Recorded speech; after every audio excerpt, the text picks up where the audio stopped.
Планината ја обожуваат и професионалните планинари и аматерите, но покрај тоа што е големо задоволство и адреналин, своевиден ризик доколку не се внимава. На што треба да бидеме подготвени пред да поидеме на планина? Какви се случаи бележи спасителната служба на планина? Тема на разговор со Арген Челјафи од Црвениот крст. Добро утро и добре ни дојдовте. Добро утро до вас и до вашите гледачи. Она што како информација го имам изминативе денови е дека рушиме рекорди во аерозагадување, па планината ни е единствен спас. Дали нашата посета на Водно, таму се наоѓа и спасителната служба, ви донесе повеќе работа од вообичаеното изминативе денови? За појаснување, планинската станица функционира од 2005 и е поддржана од градот Скопје. Нашите спасители дежурат за време на државни празници и на викенди. За овие 4 дена, ако може да се каже, посетеноста на Водно беше голема, но за наша среќа екипите не бележат никакви интервенции. Може би фактот се должи на тоа дека поради голема посетеност на разно категорија на луѓе, почнувајќи од деца до највозрасни, може би немаше толку простор за некои индивидуи, ако може да кажеме, да не направат некоја глупост под наводници. Да, најчесто од глупост најголеми несреќи се случуваат, за жал. Ќе имаме пад на температурите, веќе од утре посериозен, врнежи од дожд, па и снег на планините. Мислам дека ова е соодветно гостување во вистински тајминг, за да може некако да ги предупредиме и граѓаните во деновите кои што следуваат како да се однесуваат. Често велиме треба да имаме сериозна психофизичка подготовка за на планина. Што значи тоа? Најпрвен треба да се знаете самите себе си дали сте за на планина. Сепак планината не е парк. Најпрвен треба да знаете каде се движите. Добра. Да се ако сте почетник, да се движите во група, доколку е возможно. Да се придржувате до инструкциите дадени од лицата што се одговорни. Да се движите до маркирани патеки. Често луѓето мислат дека Водно е толку лесно, не е планина и можат да се снајдат многу лесно. Ние имаме сериозни случаеви кај што возрастни лица ни се губат на планина, односно ни се губат на Водно и бараат поддршка од нас за да ги пренасочиме. Сепак не е игра, секоја планина си има своји ризици. Така да најпрви мора да го послушате вашето здравје, дали сте за на планина, треба да сепак да носите соодветна облека кога сте на планина и нормално, доколку веќе се движите во група, да ги следите инструкциите на водачот на групата.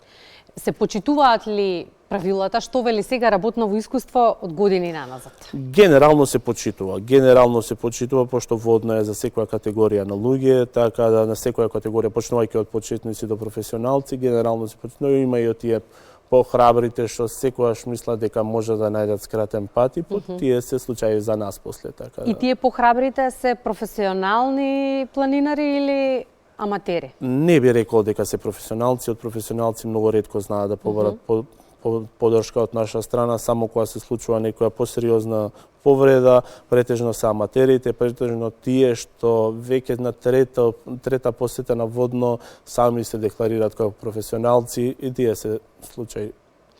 Сега, какви случаи сте имале низ годиниве? За тоа малку сакам да продискутираме. Не во насока да ги исплашиме нашите граѓани, но велат превентивата е секогаш подобра, па некако да укажеме колку да знаат. Екипите во текот на годината интервенираат од 60 до 100 пати. Значи, станува збор од медицински аспект, од најобична гребнатинка до инфарктна состојба, прединфарктна состојба, така да тие се не можеме да кажеме фиксно што кој тип на повреда.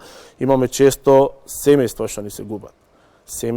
Тие ни се по последниот период, ако можеме да го кажеме, претежно кога вие се качувате горе на Водно и се одделувате од вашите деца.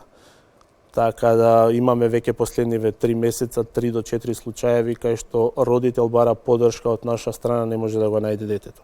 И тоа е поразителен факт, пошто информациите што ги дава родителот се тотално контрадикторни. Значи зборуваме, дава информации дека се упатил према кисела вода, у суштина детето му се движи према нерези, така да водно појаснување за гледачите. Ако веќе сите знаат, водно е 30 км квадратни. Дежурни во станица се само двајца. Имајте на ум дека тие двајца треба комплетно да се организираат и да действуваат на терен во случај на потреба. Така да секоја информација е добре дојдена, но информацијата која ја кажувате веќе на дежурните мора да биде точна. Со кои се служби вие соработувате во Апсолутно, на пребарување не можете да идете сами, најпрво ќе пробате сами, но поддршка мора да добиете од полиција, од Центар за управување со кризи, мора да ги информирате нив, противпожарна бригада, често знаат и оние заедно со итна медицинска помош да ни дадат да си дајаме еден со друг поддршка, пошто реално кажано дежурство со двајца искусни планинари, парамедици и лекар не можеме со сигурност, односно целосно да кажеме дека е успешно. Сте се довелели во ситуација, толку ризична ситуација, да се плашите за животот на граѓаните кои се во некаков ризик на планина? Со оглед на тоа дека волонтерите што дежурат веќе се доста искусни, дежурат со години, веќе си ги знаат ризиците, но сепак постои доза на ризик која имаме повик од граѓани кај што се работи за деца на возраст од 10-12 години. Сами текно еден од случаите пред 2-3 години кога веќе во Скопје имавме негде 10-15 сантима снег, а горе веќе на водно може да замислите и родителот очајно бара помош. Но пошто информациите се толку оскудни, и вие морате најпрво да го средите родителот, односно да го смирите родителот, па после да действувате на терен. Знаете дека тешко ќе добиете поддршка од другите институции, мора да реагирате. Тоа ше тој момент. И како во тие моменти? Кои институции вие ги контактирате и како тргнува акцијата? Што се случува? Најпрвин, пошто честни случаеви се родителот која се јавува и си бара поддршка да се најде неговиот син, односно дете. Знаеме дека генерално деца користат мобилни телефони, уреди за да се осветлат едно друго трето. Идеме на варијанта дека ќе се врати дома. 95% од случаите оние сами ќе се упатат од своите домови. Нормално, нема батерија, не може никако да комуницираат, користат разни патеки, така да гледаме колку што е можно да го смириме родителот, пошто реално кажано тоа е дел од првата помош, да видиме, нели, да си даеме простор, детето да се појави негде. Вие не можете да идете сами да пребарувате некого која веќе не ја знаете точната локација. Не можете да лутате низ планина и да идете да барате. Генерално бараме поддршка веќе после одредено време, ако не се наоѓа некој, не се наоѓа лицето, тогаш бараме поддршка од полиција, пожарна, доколку знаеме дека може да е повреден состав. Колку движењето на условно кажано домашен терен дополнително влијае да се опуштиме, еве не само водно каде што вие делувате. Во секој град има одредено место кое што граѓаните го сметаат за свое, за домашна територија. Да, граѓаните на Скопје водно стварно го сметат за домашен терен, иако често знаат да си ја потценат планината, тоа генерално влијае добро кај поголемиот дел од луѓето, но кај младата популација, посебно кај таа што не е навикната на пешачење, не е навикната на промена на временски разлики, и како знае да направи проблеми. Ние често знаеме да асистираме на помлади лица кои што буквално со маичка се качени усред септември или сред ноември горе на водно, мислејќи дека времето било добро доле низ парк, па одлучиле пола од денот да го поминат горе на водно. Имате случаи, споменавте, каде што индивидуално граѓани, дали се повредуваат, дали се губат, се случува, но ги споменавте многу често во неколку наврати семејствата. Што треба да знаат семејствата и како да ги подготват своите деца за прошетка нека биде на планина, нека не биде планинарење професионално или алпинизам. Зборуваме генерално, за прошетка. Ако се движите со семејството, се движите на тие патеки кај што се маркирани. Водно има доста маркирани патеки и според мене нема никаква потреба вие да експериментирате кога веќе имате маркирани патеки. Веќе ако се движите со со вашето семејство, или ако во еден момент сте одлучиле сами да ги пуштите да видите како е, генерално насочите по која патека да се симнат. Најпрвен вие треба да знаете дека вашето одење и одењето на вашите деца не е исто. Вие може да идете побрзо, оние да останат позади вас. Мора да знаете точна локација кај вие се наоѓате најпрвен како родител. Ја го сваќам моментот дека нормално како и секој родител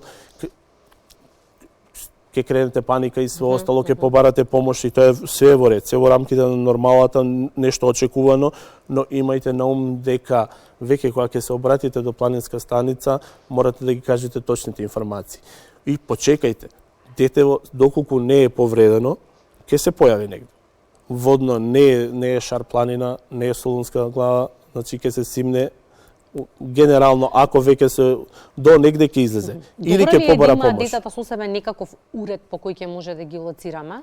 Иако водно знае да биде и место каде што нема често знае на тие водно има поголемиот дел е покриено со мрежа, иако има неколку точки претежно кај што нема и тоа создава дополнителни проблеми за родителите, но генерално ние во последниот период фокус, односно повредените или повиците ни доаѓаат од родители што малци и проблемот и самите родители кои ги пуштат деца без надзор. Сега ајде советувајте ни уште нешто. Често ние родителите кога ги советуваме децата во случај да се изгубат како да постапат, им велиме не мрдај од местото на кое што си се изгубил. Споменавте во неколку наврати да се дојдат дома. Тоа се однесува на повозрасните деца.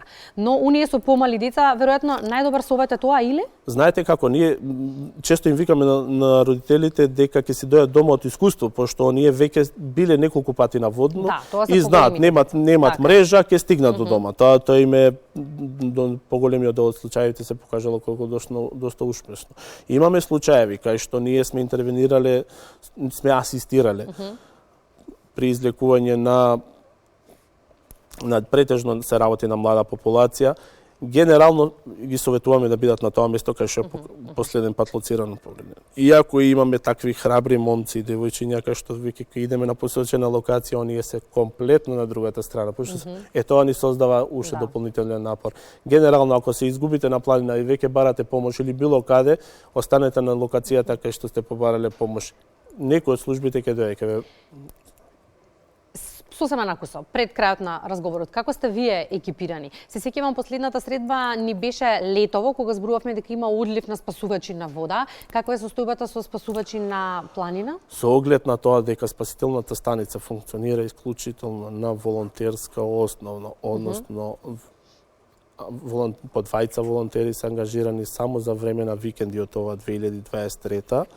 Состојбата е во ред. Не можеме да кажеме дека има голем одлив, пошто се работи за дежурства за време на викенд, се работи за ентузијасти, се работи за лица кои што слободното време сака да го делат со нас, односно да делат планинската спасителна станица. Генерално е во ред, но не можеме да кажеме во иднина како ќе биде. Сепак се работи за професионалци, сепак се нормално. Мора цело време да има нови луѓе, за да можеме колку толку да се обстои. Како да ве контактираат во случај на ризик?